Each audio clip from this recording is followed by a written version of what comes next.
Cardano, also known as the world's largest ghost chain, just wrapping up one of the biggest events to date with over 2,500 community members in attendance for RareEvo 2024 and RareEvo 2025 already announced. We've also got big news from Binance adding support for Cardano through their Binance Pay platform with an additional bug bounty for the Lace wallet worth over $1 million, a Doom tournament taking place at the upcoming Cardano Summit, and so much more. As a part of today's video, we're breaking down all of the biggest news in the Cardano ecosystem.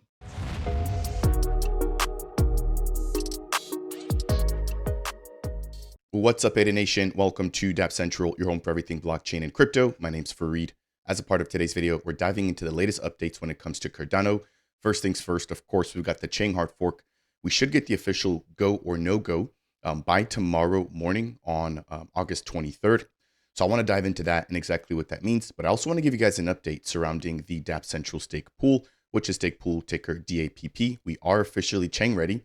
So thank you to all of the delegators and all your supporters here. And if you guys want to verify, that'll give you guys the appropriate links to go ahead and do so. Second, I want to quickly plug in RareEvo. It's just ended, one of the biggest events here taking place in the ecosystem. And we now have RareEvo 2025, which is right around the corner, even though it's about a year from now, right? So ticket sales have already gone live. You can get, I believe it's up to 50% off, not just on general and VIP passes, but also even on booths. So I'll be breaking a little bit of that information down as well.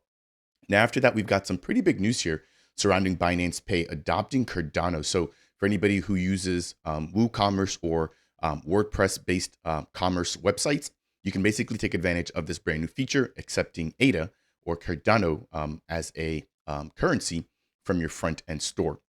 Now, following that, I do want to break down some updates surrounding Lace. Again, there was just so much news that came out during RareEvo. I couldn't capture all of it in time, so I'm having to work a little bit backwards here. But we saw Charles announcing a $1 million bounty using the Lace paper wallet. Now, this uses PGP encryption as opposed to just the traditional 24-word seed phrase, which we've all come to know and love. And I want to highlight exactly how you can participate, but then maybe just break down some of the security features and exactly how PGP or end-to-end encryption actually works and how Lace is able to take advantage of this. Following that, World Mobile officially smashing over 2,000 air nodes live right now. We've got, I believe, over 1,100 live in Pakistan alone, nearly 700 in Zanzibar, and we're now nearing 200 within the US. And this is on the heels of the completion of the sale for Airnode batch number 2. So this team continues to really smash it here, continuously selling out, expanding their network with now over 100,000 confirmed users interacting with the World Mobile Network over a 24-hour rolling period. As we get ready to close down, we've got updates coming in from Emurgo, partnering with a gaming platform, providing more gaming endpoints for anybody who's developing here on Cardano. And then last but not least, we've got miscellaneous updates touching on Nuvola, NuFi, and so many other things, including Doom on Hydra. Now, if it's your first time stopping by the channel, welcome first and foremost. But my name is Fareed here, and my goal is to provide you in the ecosystem with all of the latest updates, news, and highlights here. So if you appreciate content like that, please make sure to smash that thumbs up on the way in. If you want more of this, consider subscribing. And last but not least, if you have any questions or comments, then leave those down below. I did mention my stake pool earlier, so I am a single stake pool operator. If you'd like to extend your support further, consider delegating with the official Dapp Central stake pool, which is stake pool ticker DAPP. As it stands right now, you'll earn your traditional ADA rewards, which of course can be claimed at any time. You'll also earn the Matera token, the Sarah token, and the Tokyo Pay token. And that's because the stake pool is a partner pool for 3 of those ongoing ISPOs. So thank you to those partners. And without any further ado, let's jump into this jam-packed update. So I mentioned earlier the fact that the Chang Hardfork is basically imminent. I released a video about that. I'll leave the link to it down below, breaking down all of the readiness factors and exactly what we can expect in terms of timelines.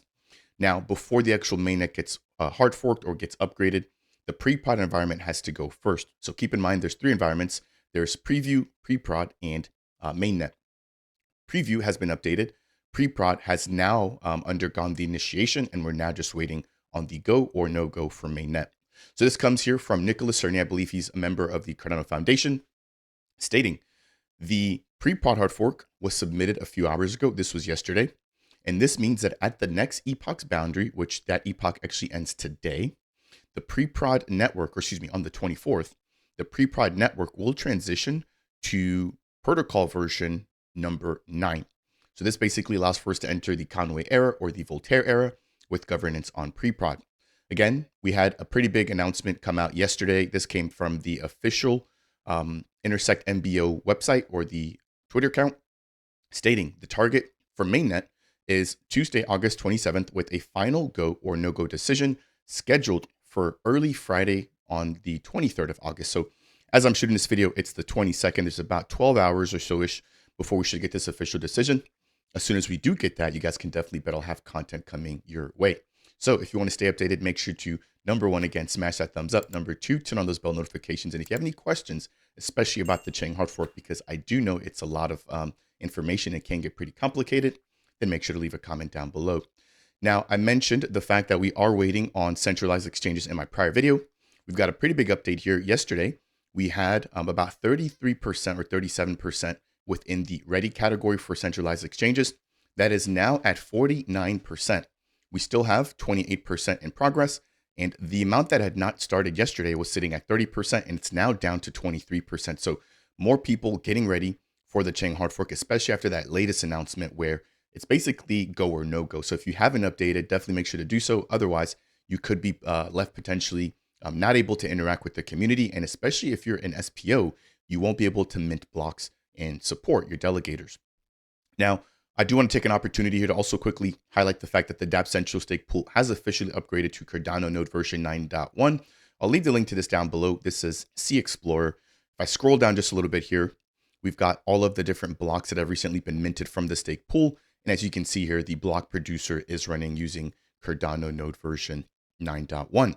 If you want any more details or information about these particular blocks, you can head over again to the details page here, and we can see here that this stake pool, or the Dapp Stakepool, is running using protocol version 9.1.0. That will do it there for updates surrounding Chang. Hopefully you guys are enjoying things so far. Next, I want to briefly highlight RareEvo. So this just ended, I mean, by far the biggest event so far this year. Now, we do have the upcoming Cardano Summit. That will definitely give RareEvo a run for its money. But keep in mind that the Cardano Summit is put on by the Cardano Foundation, with heavy investments coming from IOG and Emurgo, whereas RareEvo is put on by a community group. So while they do get the big entities or the big three pulling up and showing support, it's not put on by those communities or by those entities themselves. So that's really the big difference here. So as you guys can see here, super high quality event. I definitely enjoyed it. Got so much content coming out for you guys. And again, make sure to like and subscribe here in order to stay updated with all of that. Now, the reason why I'm even bringing this up in the first place is because we've got the first official sort of announcement surrounding RareEvo for 2025. So the team has made the wise decision to stick with Caesar's Palace after such a well received event this year, and it'll be in the same exact ballroom. So for me as a content creator, taking advantage of that, I mean, I'm going to be really expanding my setup and really trying to bring you guys the best experience when that finally comes around. Now, if you want to get an early bird price, you can get up to 50% off right now on tickets. The event for 2025 will be taking place from August 7th through the 9th in Las Vegas. The link left down below is rareevo.io/buy-tickets in order to get that 50% off. Now, on the next page here, we do have the booths. So the prior announcement that I just mentioned there is for anybody who's attending as just a general community member, who just wants to sort of walk around and actually check the place out. If you're a project, you want to go ahead and definitely snag either the 10x10 booth or the 10x20 booth. And right now, those are just about 50% off as well. So typically, the 10x20 goes for $12,000. It's currently available for $6,000.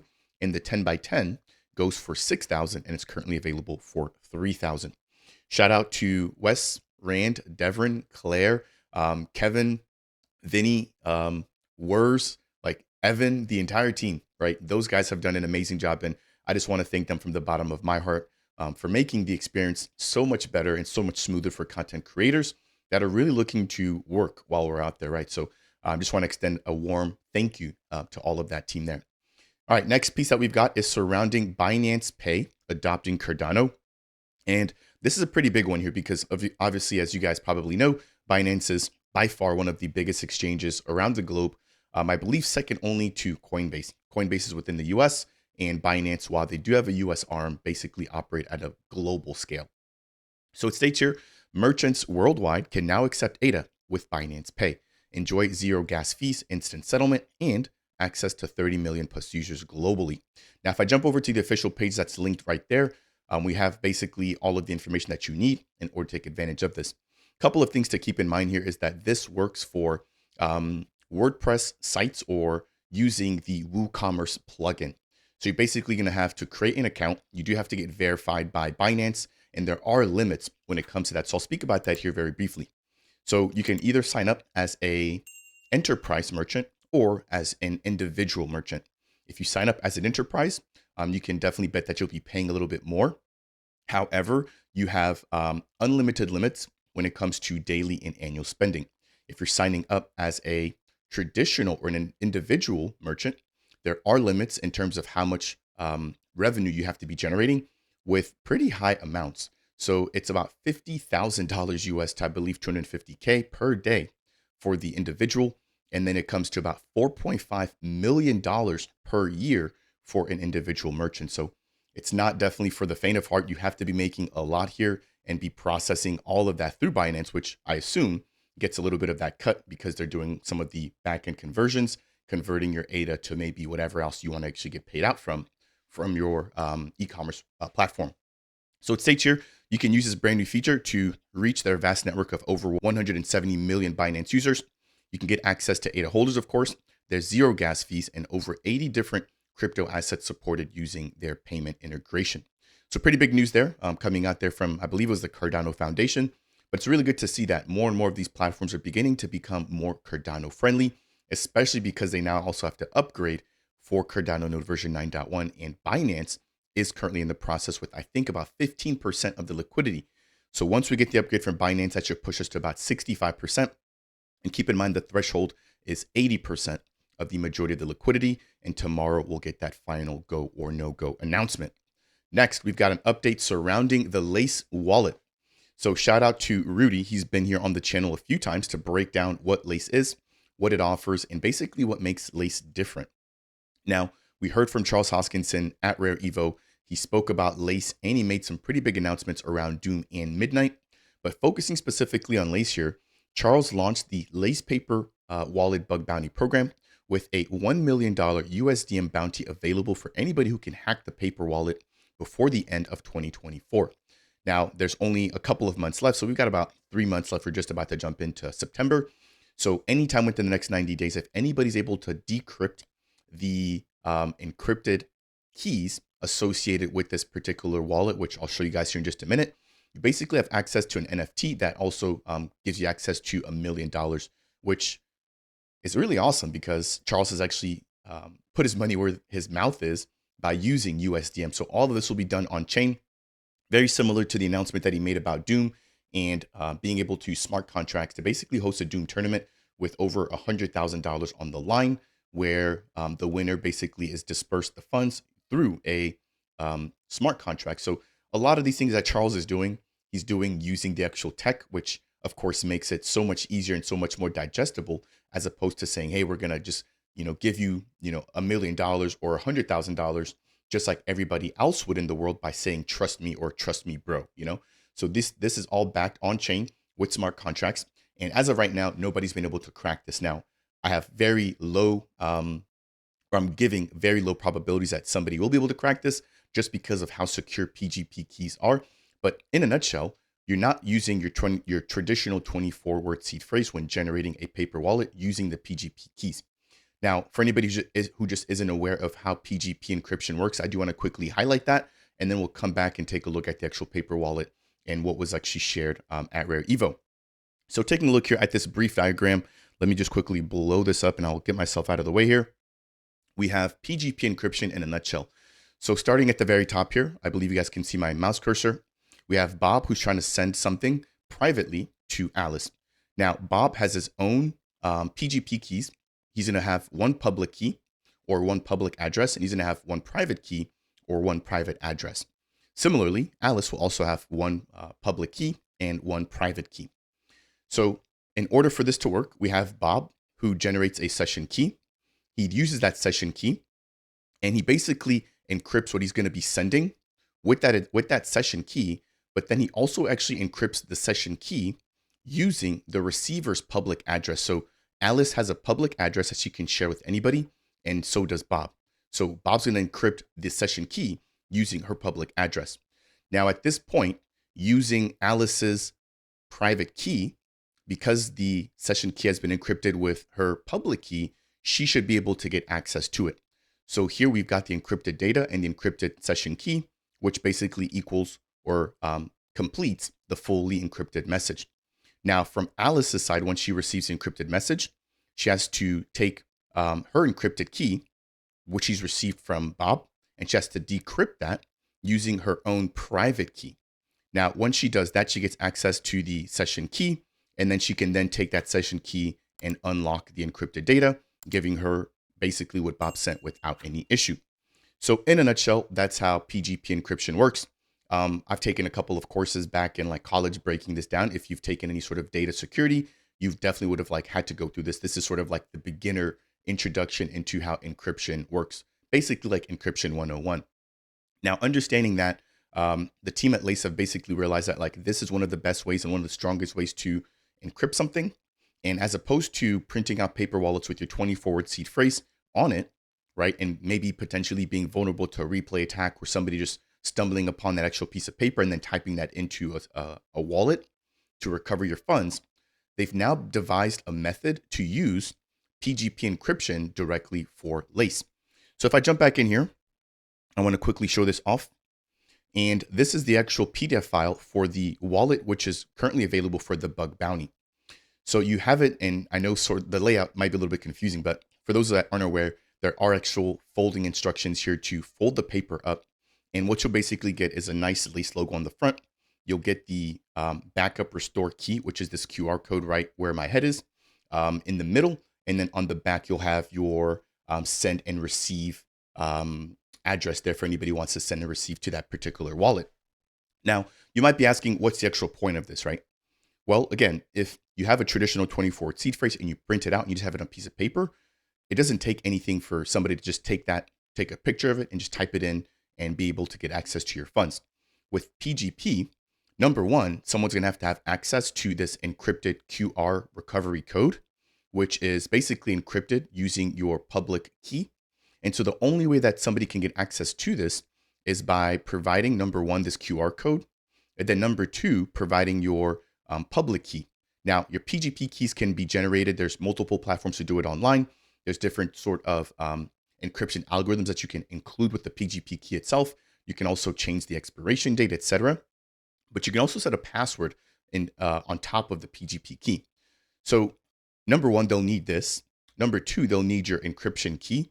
And then number three, whatever password that you use in addition to that encryption key. So as you can see here, there's multiple layers of security. And again, if you just drop this piece of paper, you don't have to worry about the fact that somebody has direct access to your account. Whereas with the traditional 24-word seed phrase, that would be an actual point of concern. So let me know what you guys think down below. Again, we've got the official address listed down here, and we've actually seen a mint coming for USDM of $1 million, and that appears to be tied directly back into this bug bounty program. Now, if you guys have enjoyed all of the portions of today's video so far, if you learn anything, please make sure to smash that thumbs up. It's one of the easiest ways to support me as a content creator. If it's your first time stopping by the channel and you want more content like this, consider subscribing. And last but not least, if you have any questions, comments, or concerns, leave those down below. Again, if you want to extend your support, consider delegating with the official Dapp Central Stake Pool, which is stake pool ticker DAPP. Let's move into the next portion for today's video, which is surrounding World Mobile, which continues to outdo itself each and every week. So we now have over 2,000 air nodes live for the World Mobile Network, and we now have, on average, nearly 100,000 users interacting with the sharing economy per day. So what's interesting is when I first started creating content about this, and I may have mentioned this before, World Mobile had, I believe, about 1 to 200 air nodes. This was extremely, extremely early for the project.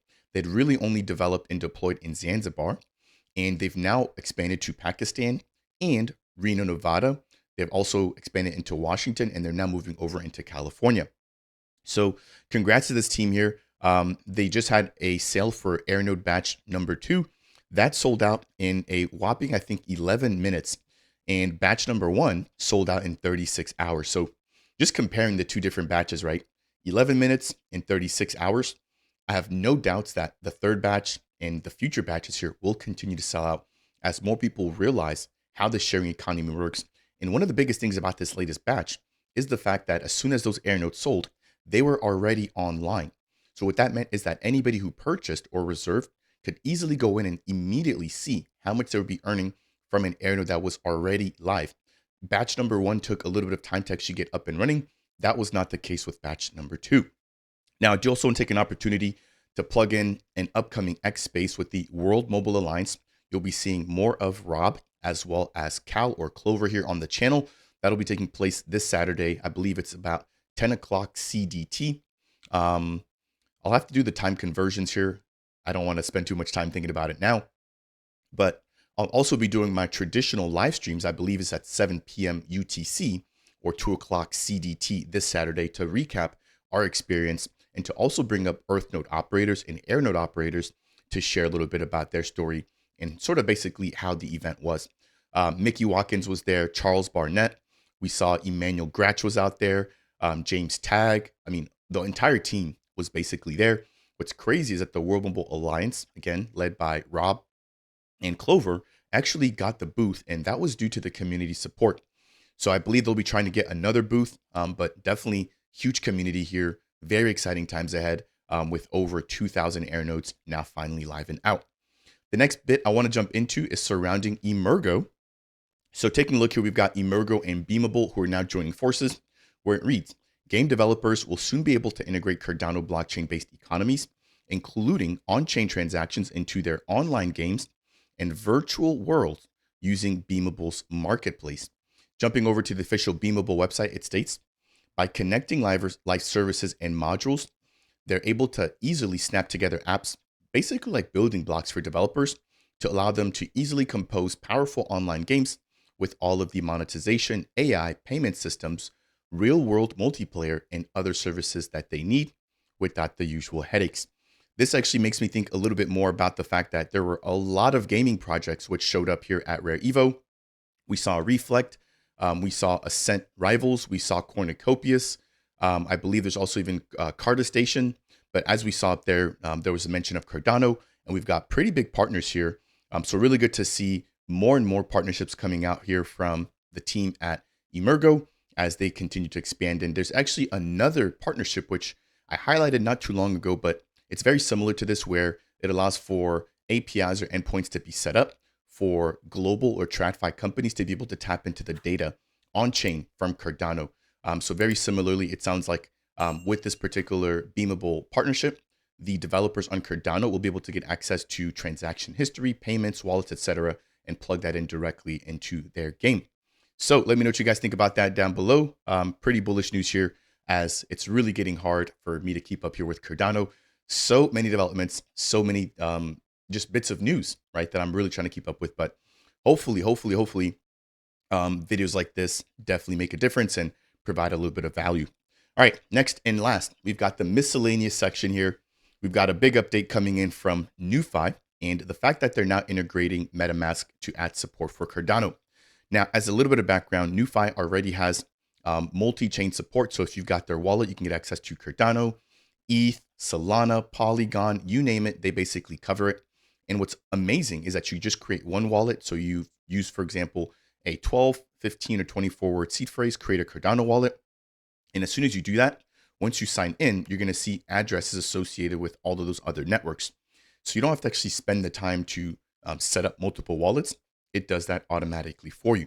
Now, historically, ETH has been incompatible with Cardano. Now, one of the excuses that a lot of people from Ethereum have had in times past is that, hey, Cardano doesn't support MetaMask or any ETH-based wallet. Well, we've now got an answer to that with the MetaMask add-on with, I believe it's called Cardano Snap, where any Cardano-based project can now add a wallet extension for Cardano Snap or for MetaMask. And from within MetaMask, once you have this plugin enabled, as soon as you interact with a wallet that recognizes that you have the Cardano Snap add-on enabled, it'll basically create on the fly a Cardano wallet associated with the existing MetaMask wallet, therefore allowing for seamless interoperability or interaction between MetaMask and a Cardano-based project. So it states here that with Snap on MetaMask, users can now manage Cardano native tokens, use Cardano dApps, and swap EVM assets like ETH or ADA, as well as stake traditional ADA. Next, we've got an update here surrounding Nuvola Digital. Shout out to Raul. Got to hang out with them at the RareEvo. Super cool guy. Look forward to chatting with them again. But we have them doubling down on their OrcFax holdings, doubling down the validation nodes, so going from 2 to 4, and then also increasing the amount of FAC tokens they hold from 1 million to 2 million. If you're not familiar, OrcFax is a Oracle protocol building here on Cardano, and they basically provide price feeds, not just for ADA, but also for Cardano native tokens. I need to reach out to Peter Van Gardner and get an update from him. We're supposed to meet back on the 4th of July. Obviously, that was a holiday, so I'd look forward to rescheduling it and getting him back here on the channel. Moving over, we've got a 107,000 ADA bug bounty, about $35,000 for the Minswap LBEV2 smart contract, which is now complete and audited and also open sourced. Now, what's amazing is that anybody can now permissionlessly launch using the Minswap LBEV2 smart contract without having to ask the Minswap team for permission or anything. We've seen Wing Riders launch a very similar non-custodial platform, the WRLP. And this, I believe, is just sort of the norm, especially where we operate in a decentralized space where the norm is to not have to ask anybody for permission. Now, with LBE V1, they've had successful sales for Makasi, Indigo, most recently Smart Places, and I believe Fluid tokens as well. So I have high expectations for V2, especially given the fact that V2 for Minswap generally, from the DEX perspective, has been doing phenomenal. They are still number one in terms of market share. Sunday Swap V3 has tapped into a little bit of that, especially given the meme coin craze that has been going on here in the past couple of months. Moving over, we've got Cardano Yoda highlighting some really interesting stuff here about Cardano and Doom. I had a sit down here with Trim to talk about Doom on Hydra. I spoke with him and Pi Laningham, hosted them at RareEvo to discuss that as well. I'll leave the link to that down below. But he states, fun fact, in about 3 days of playing Doom, Hydra processed the same amount of transactions as the Lightning Network, which is basically a state channel form of communication, or layer 2 basically on Bitcoin. So Lightning Network is comparable to Hydra, both state channels.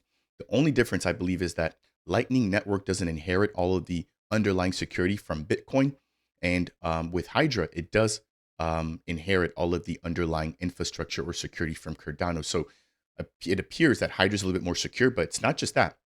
In the amount of time that people played Doom on Hydra at Rare, which was for about 3 or 4 days, because again, they set up on Thursday, Friday and Saturday was sort of open to anybody.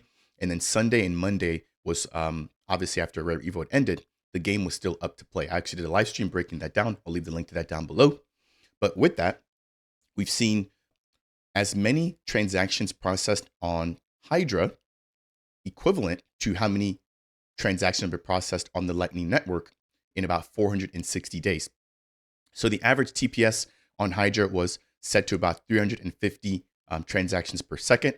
And we had over 100 million, that's correct, 100 million transactions processed solely through Hydra.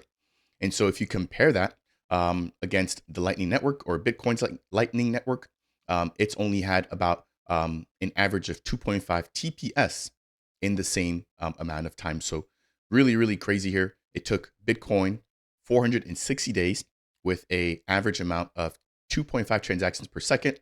And Cardano is able to basically replicate that amount of transactions in less than 3 days, or in just about 3 days. So hopefully that gives you guys a sense of how powerful Hydra is. And this was only like 100 heads. So imagine, again, we can open up as many heads as we want with Hydra. Imagine having 2, 3, 4, 5, 6, maybe even 1,000 different heads opened. That's how we get to uncapped scalability, which is actually a quote or a paraphrase of what Trim mentioned, who is the product manager, or the project manager from the Hydra team at IOG. So he's been here on the channel. Love to get him back on, but wanted to quickly point out that fun fact there, and shout out to Cardano Yoda. Last but not least, shout out to ADA Markets. They've now integrated the Xerberus risk ratings protocol, which is now live on their dashboard. So as you're trading assets, Cardano native tokens, you can quickly see exactly what those ratings are. If you still want to find out more, you can head over to their platform. You no longer need an NFT in order to go ahead and actually get access to their risk ratings. Those are all completely free. And the NFTs will now give you the opportunity to actually run a Xerberus node once those are available. And I definitely plan to be a supporter of their ecosystem, running my own personal Xerberus node. That will do it here for today's update, a massive one. Hopefully you guys found this to be helpful. If you stuck with me all the way through and you've made it to the end, I would appreciate you if you could smash that thumbs up. If it's your first time stopping by Dapp Central and you want more content like this breaking down everything going on in Cardano, consider subscribing. And last but not least, if you have any questions, comments, or concerns, leave those down below. That said, and as always, I'll see you guys in the next video.